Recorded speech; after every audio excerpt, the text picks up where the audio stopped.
आजादी के आंदोलन में सबसे बड़ी भूमिका निभाने वाली कांग्रेस पार्टी की स्थापना 28 दिसंबर 1885 को हुई थी।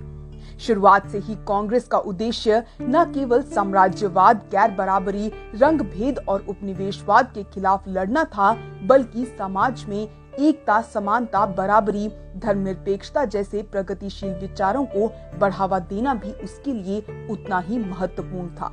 पहले कुछ वर्षों को हम मॉडरेट फेज कहते हैं, जो अंग्रेजों से संवैधानिक सुधार व सरकारी कार्यप्रणाली में भारतीयों की हिस्सेदारी चाहते थे। शुरुआती कांग्रेस के नेताओं ने लोगों को ये समझाया कि अंग्रेजी हुकूमत हमारे धन को यहाँ से लूटकर अपने खजाने भर रही है और हमारे कारीगर, शिल्पकार, मजदूरों को गरीबी की मार झेलनी पड़ रही है।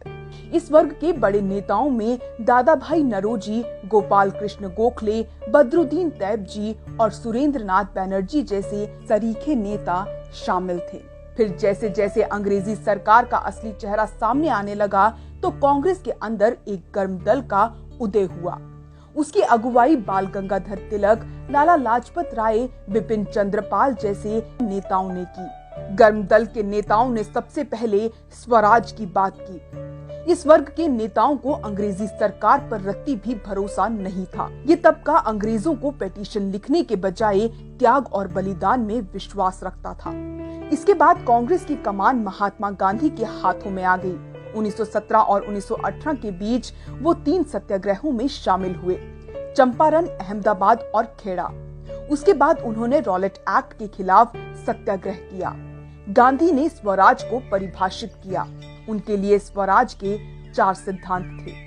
पहला अहिंसा, दूसरा सभी धर्मों के बीच एकता, तीसरा छुआछूत को खत्म करना और चौथा गांव का सशक्तिकरण। गांधी ने पहले असहयोग आंदोलन और उसके कुछ साल बाद सविनय अवज्ञा आंदोलन से अंग्रेजी हुकूमत को हिलाकर रख दिया।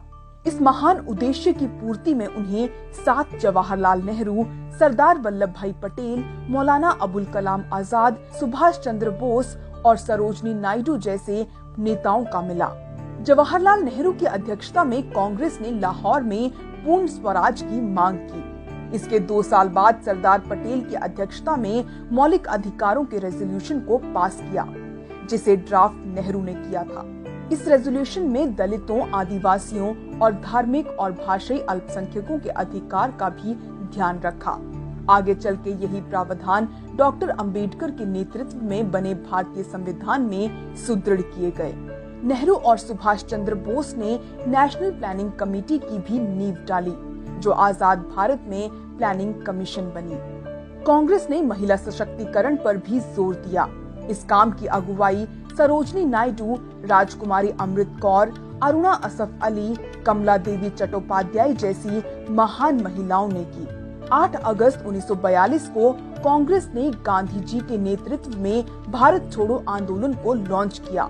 इस आंदोलन ने अंग्रेजी सरकार के सारे गुरूर को तोड़ दिया और भारत हमारे नेताओं के त्याग, परिश्रम और बलिदान के कारण 15 अगस्त 1947 को आजाद हो गया।